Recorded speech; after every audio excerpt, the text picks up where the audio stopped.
This podcast is part of E2C Network, where we share the whole Auburn experience.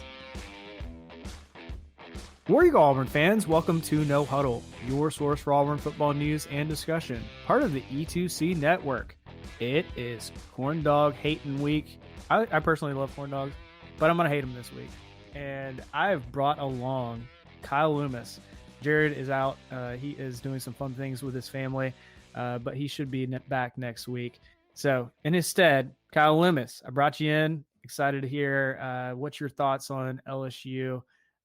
Any kind of initial reactions to the hate week?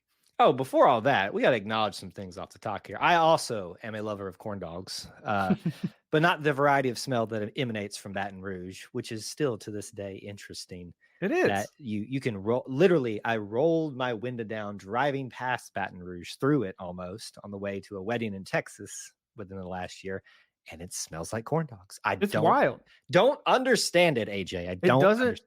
It doesn't make sense. Like the food itself that they cook for their cookouts, and I've been to a handful that have LSU fans. It doesn't, like, you would think, you visually look at it, that doesn't scream corn dog smell to me. It smells like Cajun spice. It would be spicier smelling, wouldn't it? Like, Yeah. And of course it is that, whatever. But what's funny is I had a tradition in college. I don't know if you even knew this, Kyle. I remember this. I would eat a corn dog the week of, and if we won, it was my celebration, so I'd eat another. So yeah, it's just part of it. It sounds like my tradition of eating Taco Bell regardless after an Auburn football game. It's either celebratory Taco Bell or it's pity Taco Bell. And last 2 years there's been a lot of pity Taco Bell, and you could tell by the stomach growing that there was. I went a little too heavy on the pity Taco Bell. Yeah, it's okay. I mean, hey, we all got our things with coping with an Auburn loss or even sometimes victory. You might splurge a little extra. So can I before we get into the show, I just want to acknowledge, is Jared Davis where I think he is right now? He is. He's at the most beautiful and amazing place in the whole United States. Besides Auburn, Alabama? No, the other place, Disney World, huh? I know. I'm so jealous of him right now. A lot of people don't know this about me, but I'm a huge Disney World fan. If you've probably followed me long enough, figured that out about me. But he, in our little group text, when AJ asked me to cover this week for Jared and said where he was, I was like, excuse me? Yeah. And you don't tell me that you're going? Anyway, just want to say, Jared, if you're listening to this, I hate you. But anyway, ink slips in the mail. Yeah. So let's actually talk about the game itself. So we've got our game time. It's going to be 6:00 Central Time in Baton Rouge. It's a night game. Always a little scary with Baton Rouge, but really, I want to ask you, does that scare you much more than going to any other SEC powerhouse? Only because of personal experiences that I had, my wife Jessica had when we went to our one trip, and probably only trip ever to Baton Rouge, and several others from the BCM and that trip we all took together. It's a scary place in general. Nighttime, when they've had extra time for the booze to set in, it gets a little bit more uncomfortable in ways. So in terms of creating a football atmosphere and a rowdy atmosphere, yes, that does seem to favor LSU a lot. They call it Death Valley for a reason. Yep. Does it make a big difference this year? That's a great question, but it's more informed by the question of which LSU team is going to show up. Oh yeah. And that's the big question. So it's a non-answer for me. Does it make the difference or not? Because I just don't know who's going to show up. Yeah. And if it is the Jaden Daniels throws for 400 yards, that's not good for Auburn. But if it's a game where we harass him or we establish the run game and also have a little bit of a pass game to balance it out a little bit, it could be something where we're battling. And you saw it against Georgia, which I think Georgia's a better team than LSU at this point. And yet we were able to stay with Georgia. I do question, and this is, part of my concern with this game. Not only is it an away game, it's a night game, but kind of on top of that is, what is Peyton Thorne going to do away? Because he seems to be having some issues. People have kind of looked back even at Michigan State when he was there, had some issues. I I think it's a mental thing. Typically, when it comes to those issues away, I hope he can kind of grow out of that. And I honestly, I would love, obviously, a win at LSU. I mean, 2 years ago, Brian Harsin gave us the best gift ever, his only real gift of winning in Baton Rouge and finally breaking the streak. Besides that, I don't know how much he actually gave us, but besides bad recruiting classes, so we get everybody stirred up already on the show. I don't know. There was one other thing Brian did for us. That's his coup de grace. Ooh, look, French. For Baton Rouge. That is his big accomplishment. There was one other thing I can't remember. It's not really relevant to our conversation here. So he beat Georgia State with TJ. He made Georgia State a game, and that is not an accomplishment. So with that in mind, yeah. He almost took Bama. That's true. Took him to but four that's not, it's not it's an accomplishment. He didn't win. Right. Yeah. I don't know. I would love for us to continue the streak. Well, there's no streak unless you have 2 in a row. It doesn't seem like it's in Auburn's favor. You pointed out the issues of Peyton Thorne on the road. We have 2 games on the road with him, and both have been less than well, I can't attest to the California game as much because I had a lot going on during that game and was not able to pay attention as fully as I normally do. But I did watch that Texas A&M game. And yes, I saw a horrendous game played by our quarterback, but I also saw a horrendous game played by a whole offense. And the coaching of it, the decision you make, it was a complete failure on all accounts. But we like to lump a lot of things on our quarterbacks. Let's not go down that road, Kyle, on this show. But yes, there seems to be a history of Peyton Thorne struggling on the road. A lot of other people who think a little bit more deeply about these things and don't just stop there when they find their scapegoat is you'll find that a lot of times when Peyton Thorne has lacked support around him, aka a running game at Michigan State, that's when the things start to fall apart. He was trying to do too much, feeling not supported, similar to a Bo Nix, And look at Bo Nix now. So here's the thing. Since you I know we're kind of already getting into the weeds here, but the Peyton Thorne discussion needs to be tabled until we really get through this game. Now, if we see 3 games in a row of him just looking absolutely horrible, then we can probably start having discussions about we got to find some way to help this kid get right on the away game situation. Yeah. But we are still an offense and a team trying to find an offensive identity. And that's not a fair judgment on a quarterback who's coming in late, didn't get here until like part of the summer. Yeah. And an offense that's trying to figure out their identity, an offensive line that's still not as good as it needs to be. Yes, we're always going to focus on, is Peyton Thorne going to struggle, or is he the really the problem there? Because it's the quarterback. They get the most praise and the most lumped on them in the bad times. But I think right now I'm going to use my favorite word. People are literally like rolling their eyes because they've heard it on the live streams. Patience, folks. Just have patience. That's all I'm asking. Yeah, and even Jared and I have discussed this. Even the last game, there were 6 passes where it hit the wide receiver's hands. Yep. Should have been caught, or at least some of those caught. It's like the old verbiage: if it hits your hands, you got to catch it. And so there is some expectation put upon the quarterback at any big Division I school that you do good, and you are essentially if the team's doing great, you're the best person on the team. If you're not, you're the problem. And so that's the expectation that people have. I don't think that's necessarily right, because one person doesn't make up a whole team, especially in these scenarios where it is a set of wide receivers. And what's kind of interesting is you're starting to see, it seems like fewer and fewer wide receivers that are getting actual good game action, because the coaching staff is saying some of these guys just aren't even cutting it. And I think that should be a little bit more of a focus on than Peyton Thorne. And is he getting the completion percentage that people are expecting, or is it he's hitting the guys where they're supposed to be and they're just not catching it? Yeah. I think there's a difference. Yeah. There's a lot going on that needs to be fixed, needs to be worked on. And if you listen to the coaches, they're telling you that, folks. Oh yeah. Well, just listen. Hugh Freeze is about as straightforward with a lot of this kind of stuff. I mean, he's not going to shy away. Sometimes, sometimes coaches will say, I'm going to have to go back and look at it. And maybe one of the players did something right and some of them did wrong. Like they're going to be very vague about it. Sometimes Hugh Freeze can be very open about this guy did it wrong and we need to go figure that out. Right. And that's something I feel like not many coaches in general have that ability, but here we are. Hugh Freeze is doing it. Let's talk a little bit about the LSU offense and defense, and then we'll get into our players to watch. LSU's offense right now, they're averaging 551 total yards per game. That's a lot. Yeah. But I think based on what I've seen from our defense, we can slow them down. What's reasonable though? Is it like 300 yards?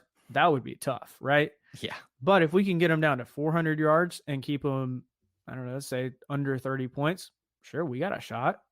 You put a few drives together, our defense calls a few, turnovers, something could happen. It's Death Valley. It's got the juju or the voodoo magic going on down there. We don't have the old Les Miles eating grass stuff going on, but it is a interesting character like Brian Kelly head coaching, and I don't know. We got the Northerner trying to act like a Southerner now. That's weird enough as it is. True. His second season as the head coach. It feels like he's been there a long time, but he hasn't. It's just weird. That offense that LSU has is quite intimidating. The question is, will Auburn's defense be as good as advertised so far? Yep. Especially with the injuries now. Injury in that. So you wonder, what would the game have been like if Auburn was completely healthy on defense against Georgia? And I think, unfortunately, we're going to have a similar scenario here where we ask at the end of this, how much less damage could have LSU have done at home? So that's going to be tough enough as it is, them having the momentum of being at home as an offense. If we were at full health. That's not me setting up to make an excuse, LSU fans. So chill out. Or Auburn fans was saying I'm making an excuse. I'm not just trying to set myself up for that. Yeah. But it's just the reality, that this has been a surprisingly good defense for the most part. When they're given some offensive support, you usually kind of let the air out of the balloon when you don't get any of that. We've seen that happen time and time again at Auburn. That's really the matchup here. Auburn's defense versus LSU's offense, and who will bend or break, or however you'd like to phrase that. Yeah, I think 300 yards is a given for LSU in this game. Just at home, just speaks for itself. There's a lot riding on this game too. It's the last time that Auburn and LSU, as far as we know, will play on an annual basis. People are not. I think that's being missed in all of this. The Tiger Bowl will never be played annually, as far as we know, ever again after this point. Yeah. So there's a lot riding on this. Well, we're trying to figure out, even, are we going to do the same thing with Georgia? Is that, that seems don't open to be that. more Don't open that Pandora's box, AJ. Don't do that. I'm not going to try, but I peeked it open. One other thing that I think can be helpful here, because if you watch any LSU this year, their defense is subpar. It's not what I've expected out of an LSU defense. Preseason, they had a lot of returning talent, and for some reason, they're still allowing 430 yards per game, and sometimes like 700 yards per game against, what was it, Ole Miss a few weeks ago. Yep. And that is something that I'm personally excited about, because LSU's I think they're allowing close to 200 yards rushing. If that's possible, our run game should hit 200 yards, if not more.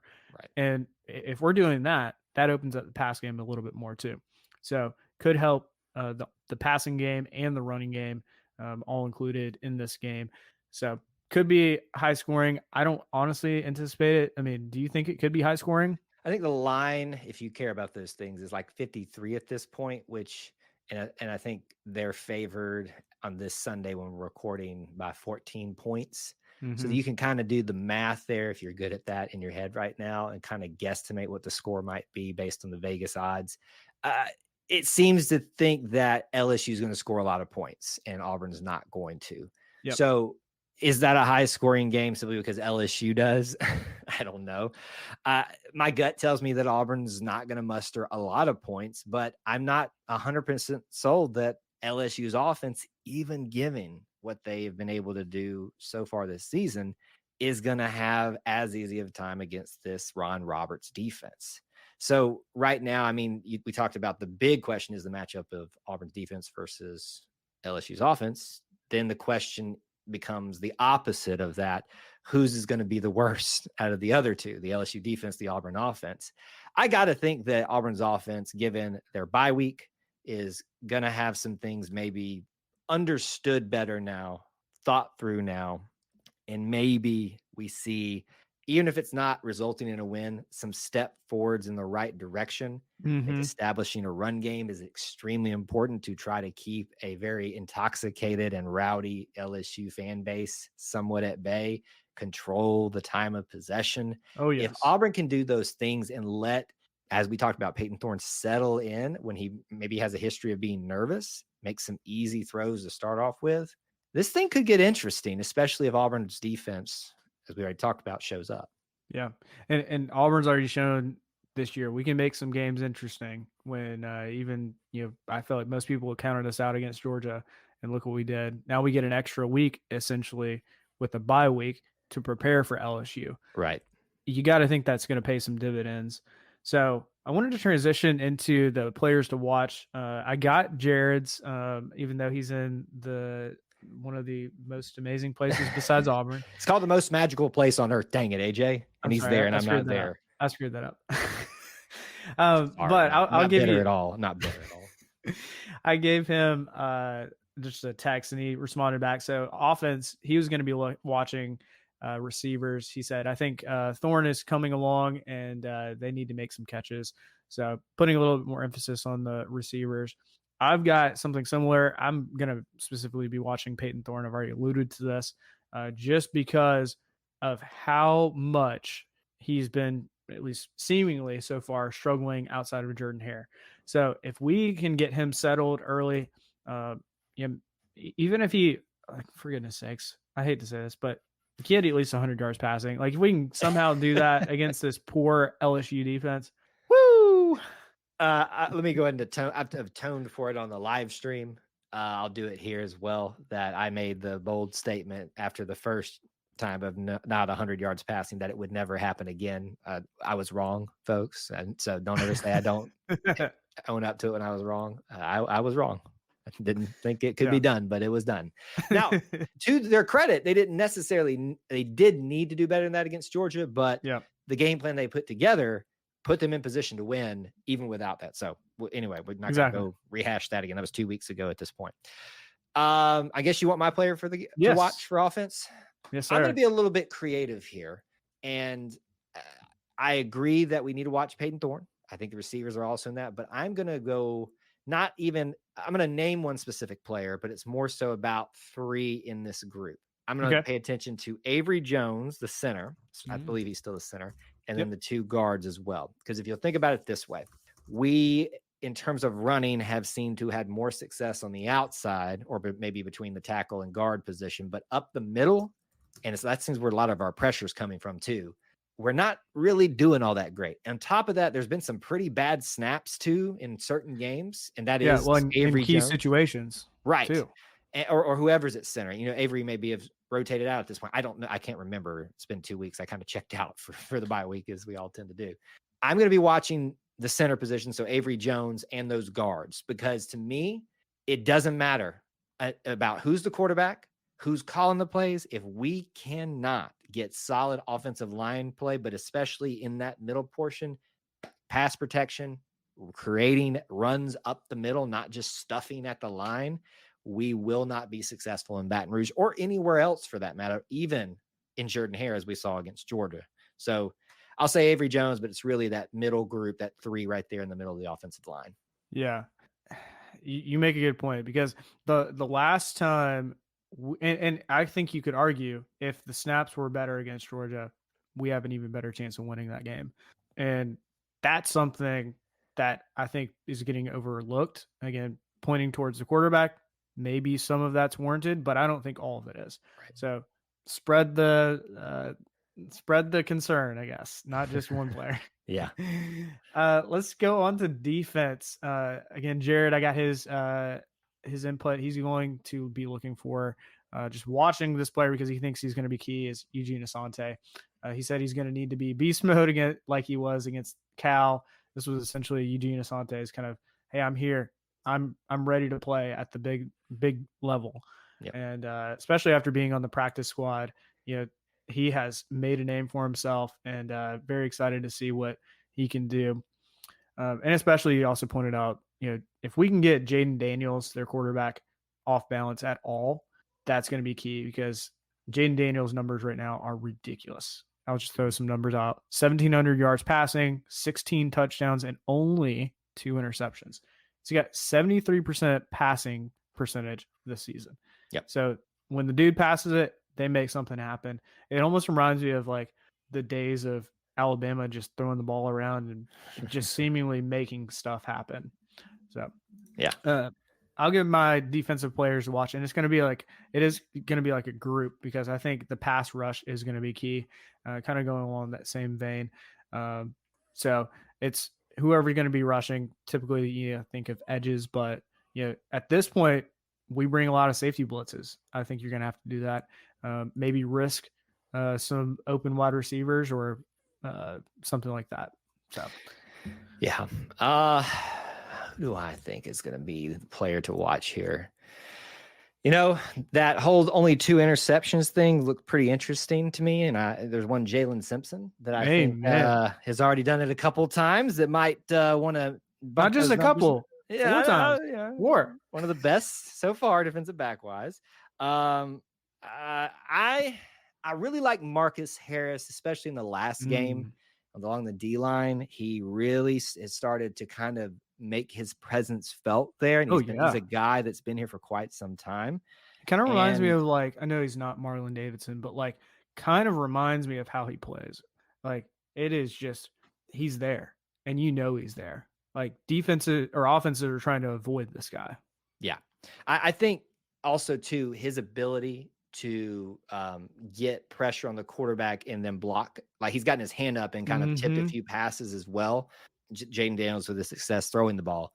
I would like to see, we've seen the guy step up on linebacker, Eugene Asante. We've seen Jalen Simpson. He's the guy right now, defensive back. Yep. Who's the guy along the line at the edge position? Marcus Harris could be that. So that's who I'm going to watch. Good, for sure. Let's also talk about special teams, and then we'll go into our score predictions for this LSU game. So special teams, Jared said his man, Oscar Chapman. He's also my man. So it's always the wonder from down under. Yeah. That was a terrible Australian accent. Crikey. That was pretty bad. They'll probably get me canceled. I'm going to be watching the punt returner, which I think it was Coy Moore a few games ago. I don't think we had any punt returns against Georgia, which was kind of odd. Yeah. But hey, I think that's going to be a key. We're going to have a handful if our defense stands up, and punt return is going to be big. So, Kyle, who are you going to be watching on special teams? Dadgummit, I've heard how great Brian Battie is on special teams. He was preseason guys to watch nationally, and he has done some great things there. But I am ready for him to take one to the house. You want to take the air out of an intoxicated fan base at 7 p.m. Eastern out of LSU, take one to the house on a kickoff return. Brian Battie, we have seen you do great things on just offense. We've seen you do some great returns, but it's time, my friend, take that thing to the house and say, bye, you Bengals. That's what right. I'm saying. That's right. We're the better Tigers, and he needs to scream that in the crowd when he scores. I'm sure they will hear him. They'll definitely hear him. And you think about it too, like you're expending that much energy after you run 100 yards or however long when he catches it, you're like, you say it, but it never comes out because you're so out of breath. So it's like, we're the Tigers. Yeah, exactly. So let's go on to our score predictions for this game.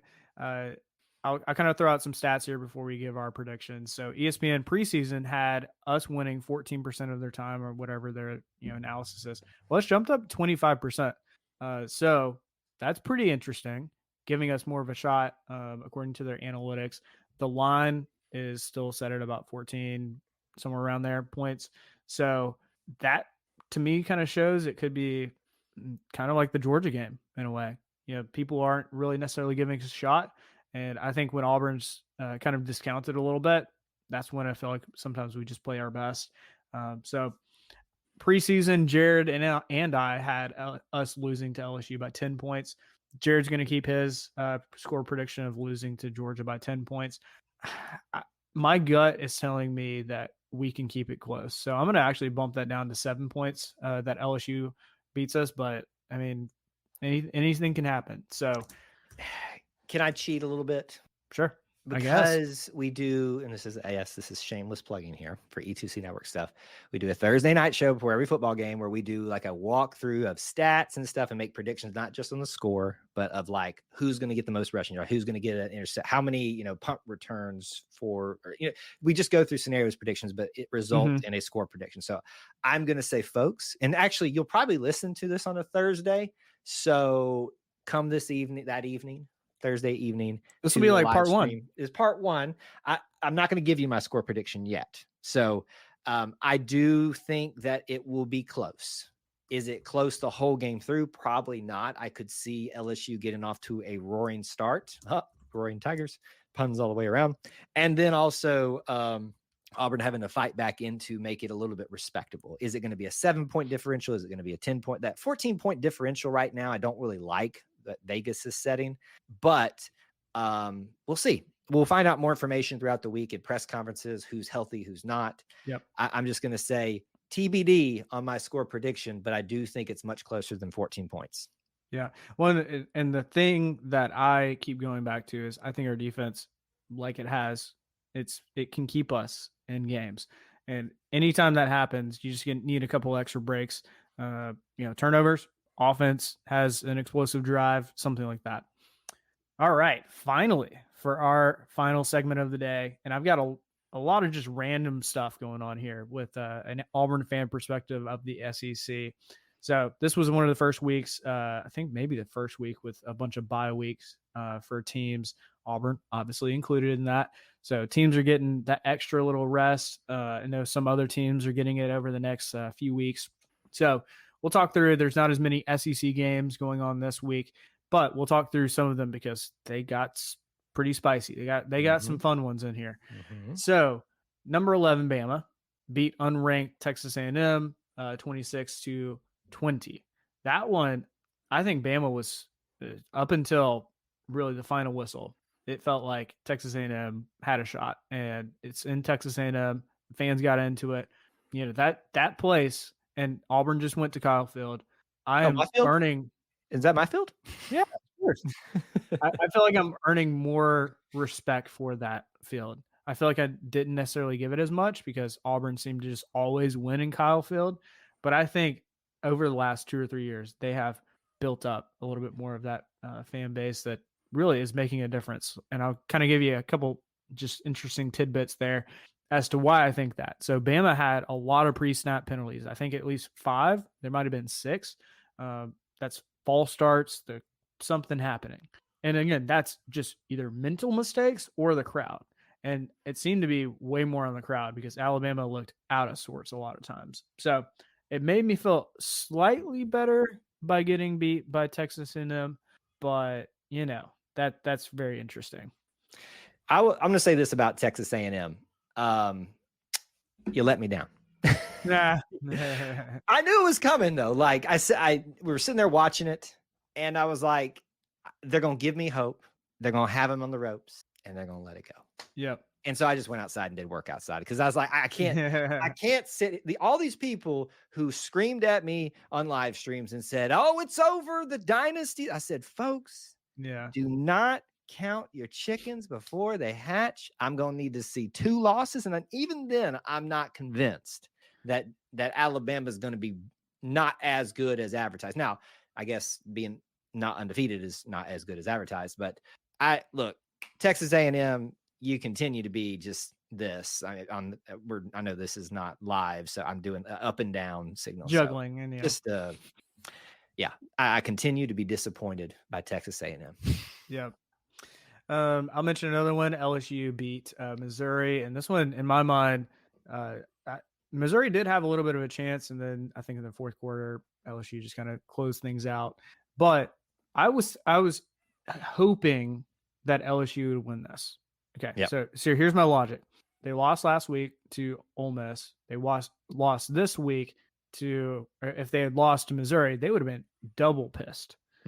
And so I'm like, I don't want a double angry Bayou Bengal down there. I'd rather just get them thinking, all right, we kind of figured things out, and here we go. Let's just beat a team at Auburn that's not as good, and we should be able to beat them. I hope they come up with those expectations. This is like a massacre of the Tigers right now. They play each other now. The Tigers, Auburn, and LSU are playing. The only thing that'd be better if Auburn and Missouri played next week. After this, it's just a massacre of the Tigers. Missouri is surprising some folks. I don't know that beating LSU right now would have even taking them down to the wire as they did is as impressive as it is at the beginning of the season as it would be now. But obviously, congrats to Missouri for being respectable more than we thought they were going to be. Yeah, for sure. So Mississippi State beat Western Michigan, which good job for them. But that's not the main storyline here that I was watching. I saw Will Rogers, their quarterback at Mississippi State, go out with a kind of a shoulder arm injury, something like that.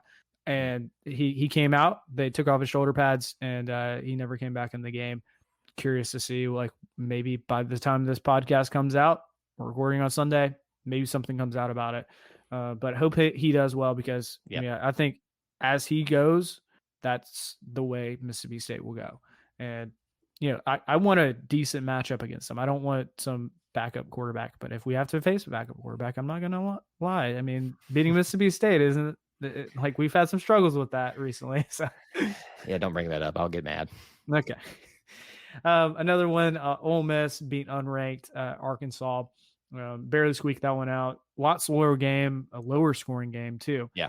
And good for Ole Miss. I was talking to an Ole Miss fan, and he was just happy that they got the W.